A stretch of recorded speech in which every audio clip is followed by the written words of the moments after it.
Para a gente começar essa série de mensagens, todos nós sabemos que nós temos necessidades, né? Necessidades, por exemplo, como água, comida, ar, sono, são necessidades exteriores que a gente tem e que se a gente não faz elas, né? Se nós não conseguimos suprir elas, nosso corpo e nossa vida sofre, não é verdade? Certo? Tranquilos?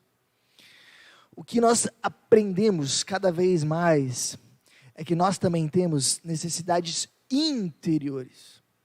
E até muito tempo atrás, a gente não valorizava e não dava muita bola para essas necessidades interiores. Mas quanto mais as pesquisas psicológicas avançam, mais nós levamos a sério e percebemos que as nossas necessidades interiores, elas são tão importantes quanto as necessidades físicas, e se elas não forem supridas, da mesma forma, nossa vida sofrerá bastante. Então, por exemplo, quando eu falo sobre necessidades interiores, eu cito algumas. Nós temos, por exemplo, a necessidade interior de nos sentirmos amados, valorizados. De repente, um e outro homem mais machão que vai dizer: eu não preciso de nada disso, não preciso me sentir amado. A gente precisa sim. Por mais cascudo que às vezes a gente seja, todos nós precisamos nos sentir valorizados e importantes, sempre. Nós também temos uma necessidade interior, por exemplo, de nos sentirmos mais seguros. E se a gente não se sente seguro em alguma situação, isso nos traz muita angústia. A gente lembra, por exemplo, do início da pandemia, como a gente se sentiu inseguro e como isso foi angustiante, certo? Lembram disso? É uma necessidade que a gente tem. Ou mesmo quando tem um relacionamento que oscila demais e parece que ele vai se romper a qualquer momento, deixa a gente inseguro, qual é a sensação? É de angústia. Nós temos uma necessidade interior de nos sentirmos seguros. Também temos uma necessidade interior por sentido. Percebermos que o que nós fazemos é importante, é significativo, percebermos que a nossa vida é relevante, que nós de alguma forma fazemos diferença na história, sentido. Outra necessidade interior que nós temos é a própria felicidade. Nós queremos nos sentir felizes, perceber que a nossa vida vale a pena, que nós temos uma vida que é boa de ser vivida. Temos essas necessidades interiores e teríamos outras mais. Eu cito só algumas que são muito importantes e principais.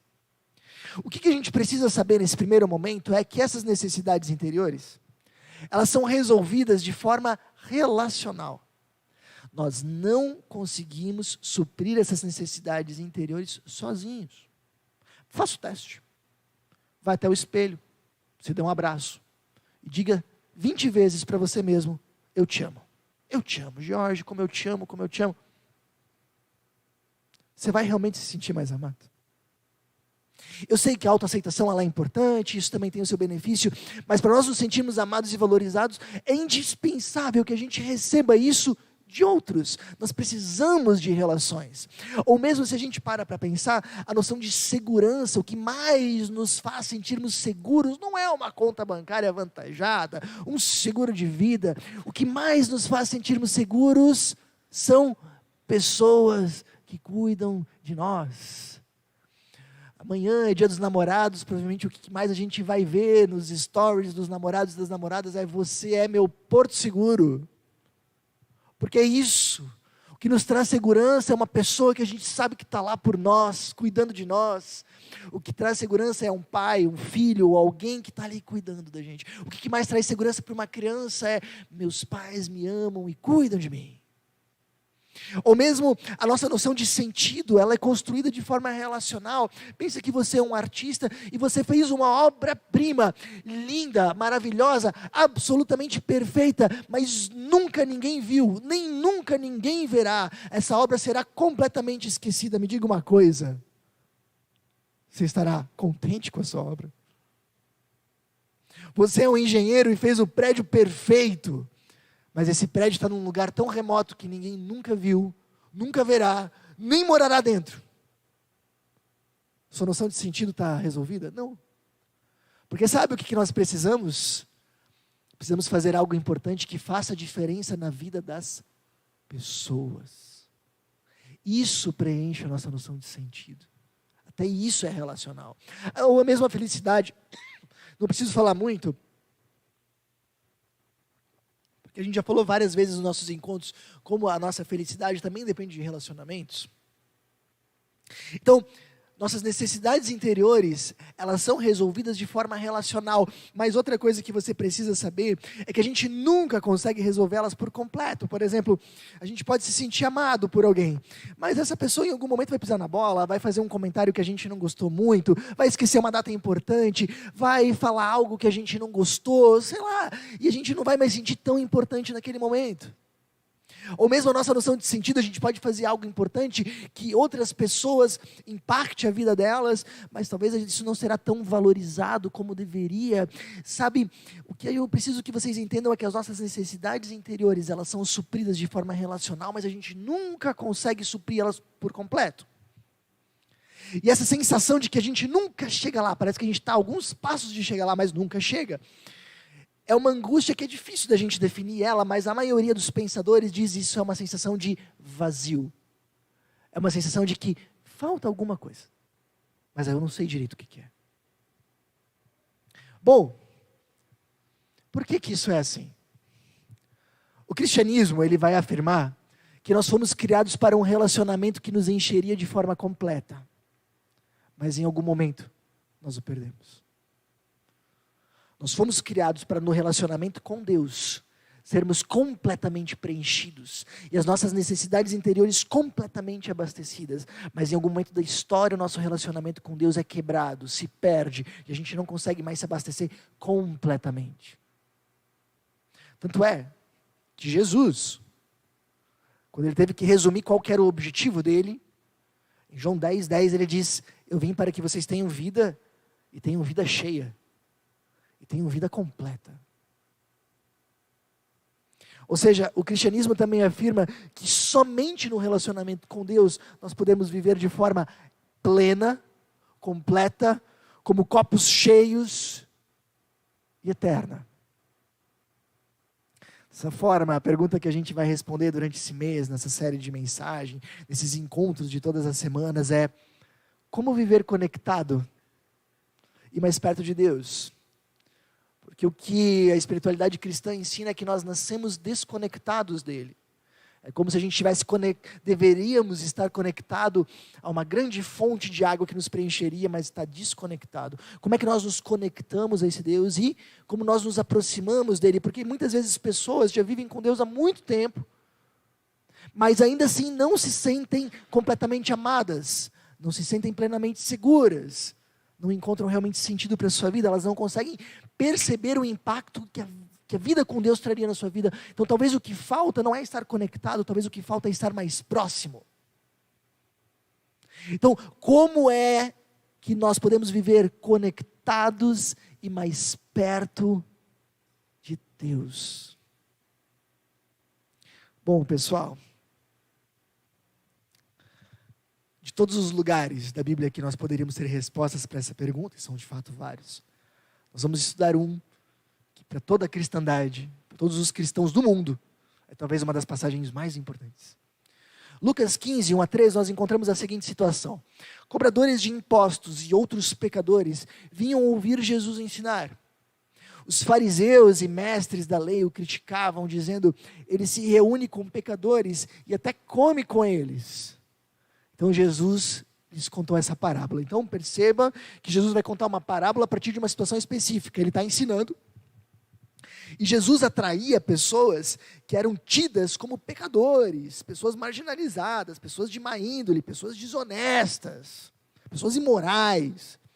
E alguns religiosos ficam muito desconfortáveis. Como é que se Jesus não enxota essa gentalha? Como é que se Jesus não manda eles para lá? Jesus os recebe, conversa com eles e ainda come com eles, o que é muito pior, naquela época era muito significativo. E diante de todo esse desconforto, Jesus conta 3 parábolas sobre coisas perdidas, que estão em Lucas 15. Dá uma lida em casa no capítulo, é bem interessante. 3 parábolas sobre coisas perdidas. E a última é a parábola dos filhos perdidos.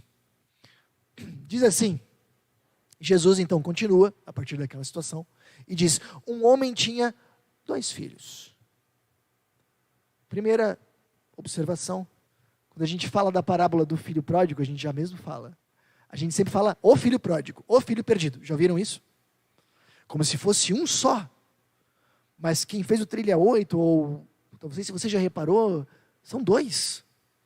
E para a gente entender essa parábola, nós precisamos entender os dois filhos. Para nós entendermos essa parábola, nós precisamos entendê-los e compará-los um com o outro. Se a gente não entende a figura do filho mais velho, que é até mais central do que o do mais novo, nós não entendemos o que o cristianismo ensina. Bom, Jesus continua. O filho mais jovem disse ao pai: quero a minha parte da herança. E o pai dividiu os seus bens entre os filhos. Então, vamos primeiro falar um pouquinho do filho mais novo. O filho mais novo pede para o pai a sua herança. Pessoal, eu não sei se eu já comentei isso com vocês. Na nossa época, na nossa cultura, muitas vezes os pais dão um pouquinho da herança antecipada para os filhos. Normal. Na época de Jesus isso não acontecia. Só tinha uma única maneira de você ganhar a sua herança. Quando seus pais falecessem, especialmente quando seu pai falecesse. Era a única forma de você ganhar a herança. Então, um filho que diz para o pai: pai, eu quero a minha parte da herança, estaria a mesma coisa que dizendo: pai, não me importa que você morra, tudo o que eu quero é o teu dinheiro. Você já parou para pensar um filho falando isso para o pai? Pai, não me importa que você morra, eu só quero o seu dinheiro. Eu não consigo imaginar uma ofensa para um pai maior. Eu não consigo imaginar uma ofensa maior do que essa. E isso Jesus está realmente fazendo de forma proposital, chocando o seu público, dizendo: esse filho, ele fere o seu pai de uma forma muito forte. Muito forte.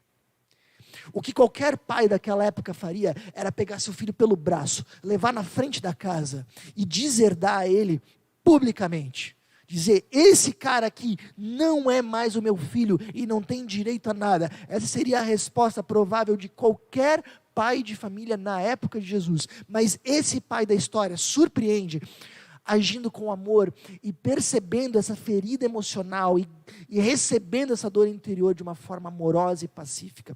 O texto de Jesus é bem interessante. Quando ele fala: e o pai dividiu os seus bens, Jesus não usa a palavra em grego, que normalmente se usaria para bens materiais. Ele fala literalmente: e o pai dividiu a sua bios. Sabe o que é bios? Biologia, estudo da vida. O pai dividiu a sua vida. Porque terra naquela época era tudo para eles. Era sua identidade, seu status. E o pai abre mão de tudo isso e faz o que o filho pediu, dá a ele o que ele queria. Esse filho sai de lá, vocês conhecem a minha história, ele vive a forma que ele quer, ele não se nega a nada, ele compra o que ele deseja, ele faz o que ele queria, ele viaja para onde ele quer, ele literalmente faz tudo o que ele deseja, naquela ideia de que se eu fizer isso, serei feliz, e ele realmente faz. Mas no final, aquela fortuna se desfaz, e diante de uma crise, ele se vê cuidando de porcos, que era o trabalho mais sujo e era considerado também impuro, o trabalho mais degradante que se tinha naquela época, para aquela cultura. Diante disso, ele cai em si e diz: preciso voltar para casa, mas eu não posso voltar de mãos abanando, também não consigo pagar o meu pai por aquilo que eu peguei, então eu vou tentar pagar com o meu trabalho, vou pedir para ele me receber só como servo, e quem sabe com o tempo, através do meu trabalho, eu consigo aos poucos ir restituindo o dano que eu lhe dei. Quem sabe assim ele me recebe. E quando ele está indo, e ele vai, não sei se vocês já fizeram isso, que a gente vai treinando o nosso discurso. Você já fez isso? Você brigou com alguém e você fica treinando o seu discurso? Eu já fiz isso. Ele vai fazendo isso, ele vai caminhando e ele vai treinando o discurso dele. E aí quando ele chega perto da casa do pai, ele não nada teria preparado para aquilo que ele vê. O pai, assim que o vê de longe, sai correndo. Pessoal, naquela época pais não corriam, patriarcas não corriam, eles andavam de forma solene, era uma cultura de honra. Então aquele pai literalmente se humilha, corre na direção do filho, e antes que o filho faça o discurso que ele veio ensaiando, o pai o abraça, o beija e coloca o anel da família no seu dedo, dizendo que ele estava plenamente reintegrado à sua família. Uau! E o recebe com uma festa. E aí vem que a gente precisa entender dele é justamente isso. A quebra, a mágoa, a vida autodestrutiva e o retorno para com o pai. Nesse momento, chega na história o filho mais velho, que a princípio nunca saiu de casa, fazia tudo certinho. E quando ele chega em casa, vê aquela festa, ele fica profundamente chateado que o pai fez uma festa para o irmão, que tinha torrado toda a grana da família, ou pelo menos uma grande parte dela. E olha só o que nós vemos no texto. O irmão mais velho se irou e não quis entrar.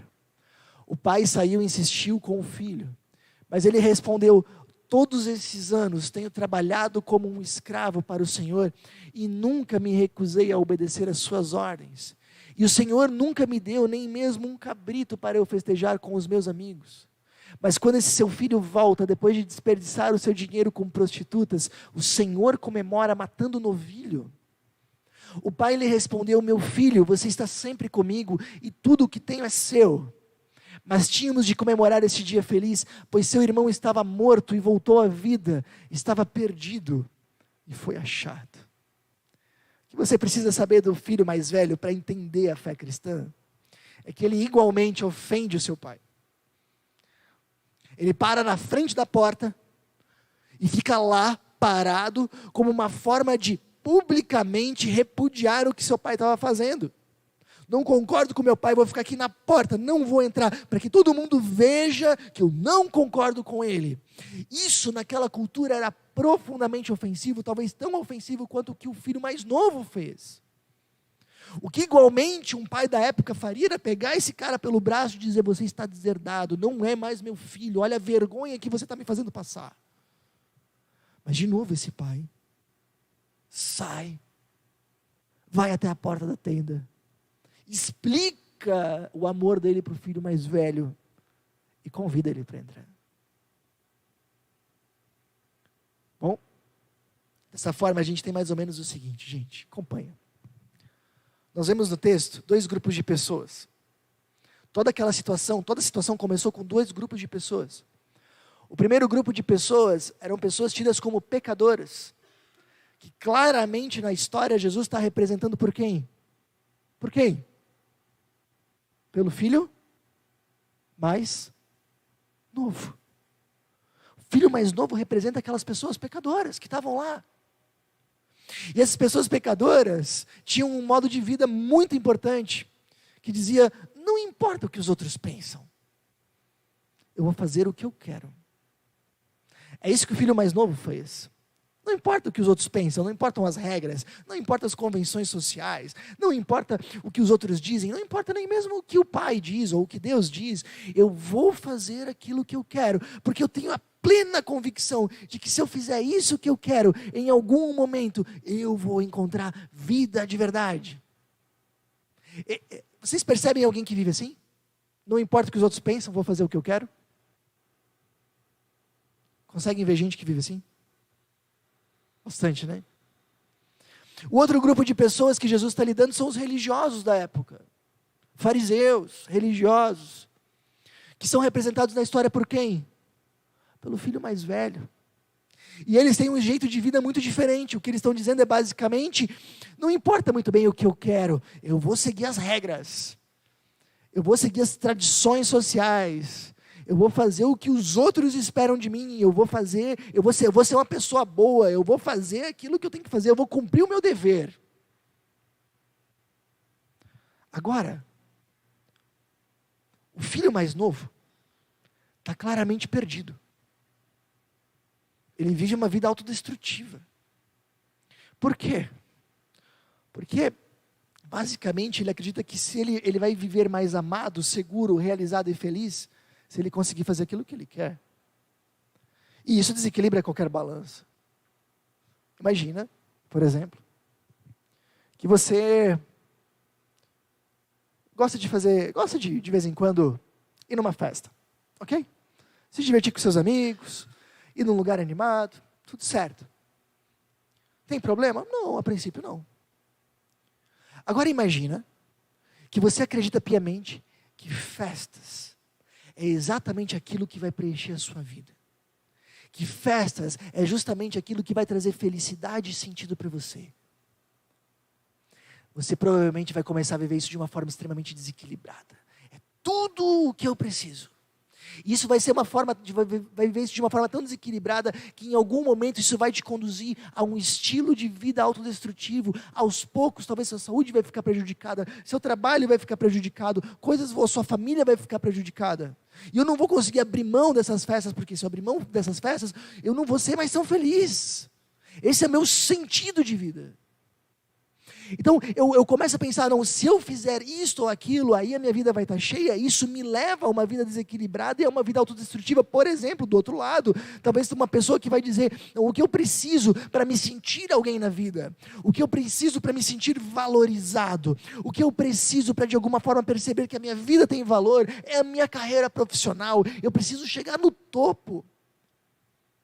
Se essa pessoa, ao invés de ver o seu trabalho como um trabalho e uma fonte de sustento, começa a ver nela uma fonte primária de realização, ela vai buscar isso com tanta força, com tanta energia, com tanto foco, que ela vai quebrar muita coisa no processo. Sua família talvez seja quebrada nesse processo, sua saúde seja quebrada nesse processo. Percebe? O pensamento do filho mais novo é: se eu fizer o que eu quero, minha vida será mais cheia. E ele se entrega a isso com tanta energia, que desequilibra e autodestrói sua própria vida. Ok? Agora o filho mais velho também está perdido. E isso é o que mais choca as pessoas da época.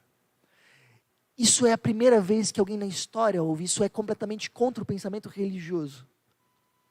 Jesus está literalmente dizendo que os religiosos da sua época, pessoas que cumpriam todas as leis, que estavam na igreja todos os dias, pessoas que eram pessoas honestas e aos olhos de todos eram pessoas boas, Jesus está dizendo que elas estavam tão perdidas quanto o filho mais novo. Percebe isso? Pessoas que faziam tudo de forma correta, que se achavam pessoas boas, mas elas estavam tão perdidas quanto o filho mais novo. Como isso é possível?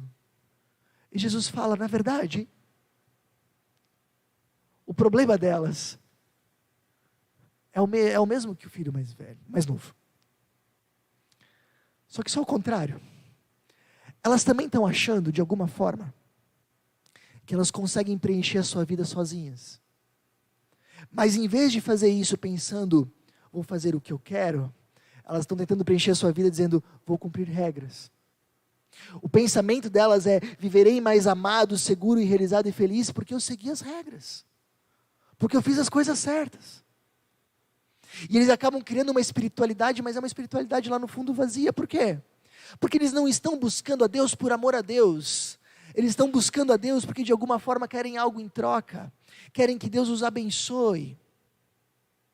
São pessoas que quando a vida as decepciona, ficam bravas com Deus. Poxa Deus, eu faço tudo certinho, e é assim que as coisas acontecem, porque elas não estão buscando a Deus, porque amam a Deus, mas porque querem que as coisas deem certo para elas mesmas. Não estão buscando por amor a Deus, estão buscando por amor a si mesmas. Dá para entender? E o que isso traz, na verdade, são pessoas que são éticas, que fazem as coisas certas, mas que se tornam amarguradas, arrogantes. Enquanto os filhos mais novos ofendem a Deus, muitas vezes com a sua vida desbalanceada e desregrada, os filhos mais velhos ofendem a Deus com a sua falta de amor, com a sua dureza, com a sua arrogância, o seu orgulho. São aquelas pessoas que dizem, essas pessoas aí, tinha que matar mesmo, tinha que ter pena de morte mesmo, tinha que eliminar essas pessoas, daí sim, as coisas iriam bem. Isso ofende tanto a Deus, quanto a falta de ética. Jesus está dizendo, aquele que está tentando encher a sua própria vida, realizando seus desejos, e aquele que está tentando encher a sua própria vida, cumprindo regras, estão errando do mesmo jeito. Qual é o erro? Estão querendo ser o seu próprio Salvador. Estão querendo encher a sua própria vida. Pessoal, olha só. Resumindo, eu aprendi nas aulas que sempre que o professor falava resumindo, era a hora que eu tinha que prestar atenção. Agora é a hora. Resumindo, nós nascemos com a nossa relação com Deus rompida. Esse rompimento se chama pecado. A partir desse rompimento, nós somos incapazes de satisfazer completamente as nossas necessidades interiores. Nós não conseguimos nos encher completamente. Toda a tentativa, e isso que Jesus está ensinando nessa parábola, toda a tentativa de preencher a nossa vida sem Deus, ou vai nos levar a uma vida desbalanceada e autodestrutiva, ou vai nos levar a uma vida dura, amargurada e sem amor. Na verdade, o pecado que está por detrás de todos os pecados é eu tentar ser o meu próprio Salvador. Vocês lembram do Jardim do Éden? O que está por detrás da história do Adão e a Eva é simples. São seres humanos dizendo para Deus, Deus, obrigado que tu nos fizesse, mas a gente não precisa de ti. Eu posso viver sem ti. Eu posso encontrar felicidade, sentido, realização, amor e segurança na minha vida sem ti. E Deus diz para Adão e Eva, não conseguem não. Se vocês romperem o relacionamento comigo, vocês morrem. Vocês vão viver uma vida vazia. E eles dizem para Deus, não vamos não, nós conseguimos. E o que Jesus está dizendo é isso.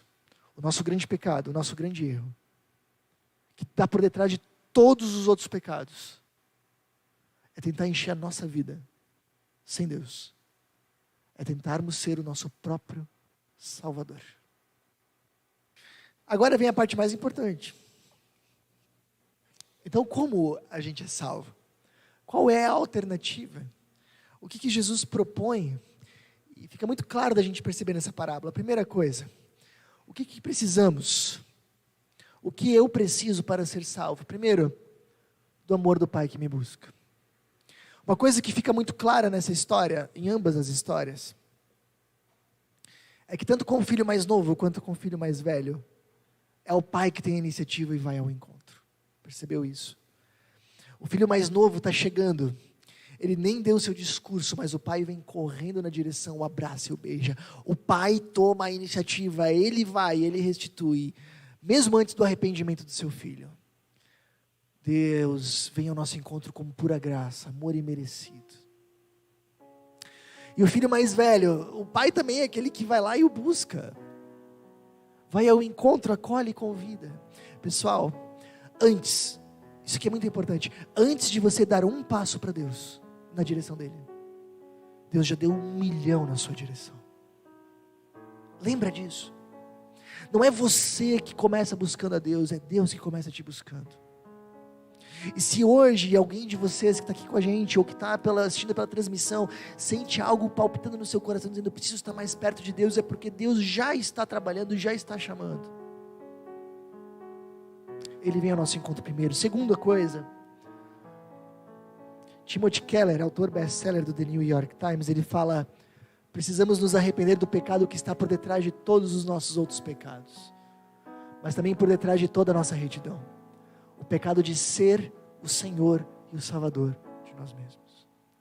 Jesus fala muitas vezes, se arrependam e creiam, né? A gente entende que a gente precisa de arrependimento para viver com Deus. Mas se arrepender do quê? Dos nossos pecados? Sim, mas muito mais.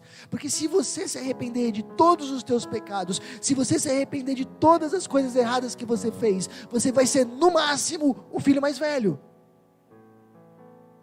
que faz tudo certinho, mas nem por isso está conectado a Deus. Então, a gente precisa se arrepender não só das coisas erradas que a gente faz, mas do motivo errado que a gente faz as coisas certas. Então, o que Jesus coloca aqui é muito interessante. O que a gente precisa fazer para estarmos conectados a Deus é nos arrependermos de tentarmos ser o nosso próprio Salvador, de tentarmos salvar a nós mesmos, tentarmos preencher a nossa vida. E isso para mim é muito importante. Pessoal, nós falamos muitas vezes de que o nosso pecado nos separa de Deus, E que por mais que a gente seja uma pessoa boa, não tem nada que a gente possa fazer para ser bom o suficiente aos olhos de Deus. Eu falei isso para vocês, eu não sei, mas eu acho que umas 100 vezes eu devo ter falado. Mas esse Jesus, ele morre no nosso lugar, e porque ele morreu no nosso lugar, ele pagou a nossa conta, e nós podemos ter perdão, e ele nos dá de presente a sua justiça, a herança, o reino de Deus. Ele morre no nosso lugar, nós só podemos ser salvos, nós podemos um dia entrar no céu, porque esse Jesus trocou de lugar conosco, e nos dá de presente o céu, e assume a nossa conta. Agora a gente entende que Jesus é meu Salvador, afinal de contas eu nunca entraria no céu por conta própria, mas ter a Jesus como seu Salvador é mais do que isso. E eu demorei anos da minha vida para entender isso. Eu por muito tempo entendi que Jesus era meu Salvador, eu pensava, muito bem, Ele um dia vai me levar para o céu, ótimo, não vou por minhas próprias forças, vou pela graça dEle. Mas de segunda até segunda, eu tentava com o meu trabalho ainda mostrar que eu tinha valor, que eu era um sucesso aos olhos dos meus colegas. Eu tentava ainda com o meu dinheiro e com a minha poupança me sentir seguro. Eu tentava através dos meus hobbies me fazer feliz.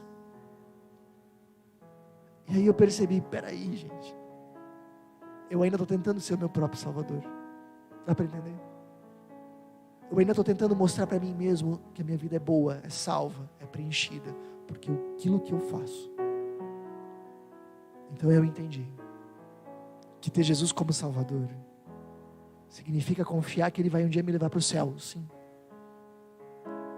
Mas significa confiar que é Ele quem traz felicidade, amor, segurança e sentido para a minha vida. É confiar que só Ele pode preencher a minha vida. É confiar que quando o meu relacionamento com Deus foi rompido por causa da decisão dos meus primeiros pais, eu não consigo mais me encher sozinho, mas conectado a Ele eu consigo. E eu posso levantar de manhã e pensar, esse dia vai ser um dia pleno, porque Jesus está comigo. E eu posso chegar no final do dia, onde eu fui duramente criticado numa reunião de trabalho, onde talvez eu tenha sido humilhado, e dizer, eu ainda tenho valor, porque o meu valor não depende do meu desempenho, o meu valor depende do que Jesus diz para mim. E Ele morreu na cruz, porque acreditou que a minha vida tinha valor suficiente. E além disso, eu preciso entender o custo de me levar para casa. Vocês sabem, nas duas parábolas anteriores que Jesus fala do perdido, ele sempre fala de alguém que vai procurar o que estava perdido. Essa é a única parábola que ninguém procura aquele que estava perdido. Na guerra do Vietnã aconteceu uma história. Certa família perdeu contato com o filho que estava na guerra. Isso é uma história real. E o filho mais velho daquela família pegou um avião, foi até o Vietnã e foi de campo de guerra em campo de guerra procurando o seu irmão mais novo. E aí se pergunta, como é que ele não morreu andando, perambulando no meio de uma guerra? É que ambos os lados ficaram sabendo da missão dele e ninguém o feria, porque respeitavam o que ele estava fazendo. Ele ficou conhecido na guerra do Vietnã como o irmão. Jesus é aquele que nos busca. Ele é o irmão mais velho, que fez o que o irmão mais velho da história não faz. Ele vem ao nosso encontro e nos busca. E vocês já pararam para pensar que é o irmão mais velho que é o maior prejudicado? Tudo que o pai tem um dia vai ficar de herança, mas o filho mais novo, ele torrou a sua herança, e quando ele foi reintegrado na família, ele ganhou direito à herança de novo. Quem foi o maior prejudicado nisso? Quem perdeu mais foi o irmão mais velho. Quem foi que assumiu o custo da nossa salvação? Jesus. Ele assumiu o prejuízo de nos reconectar a Deus. Se você quer viver com Deus, a sua escolha é a seguinte: continuarei buscando ser meu próprio Salvador, tentando alcançar felicidade, sentido, amor e segurança por conta própria? Ou deixarei Jesus ser o Salvador e o Senhor da minha vida? Quem vai ser o teu Salvador? Mas lembre, quem for o teu Salvador, também ganha o direito de ser o teu Senhor. Se você quer ser o seu próprio Salvador, você pode ser o seu próprio Senhor, mas se Jesus for o teu Salvador, como é a proposta do cristianismo, Ele precisa ser o teu Senhor também. Avalie. Você tem buscado ser o teu próprio Salvador? Você tem buscado, por conta própria, dar significado para a tua própria vida? Ou você tem deixado Cristo ser o teu Salvador? Decida arrepender-se e ter em Jesus Cristo o Salvador da sua vida.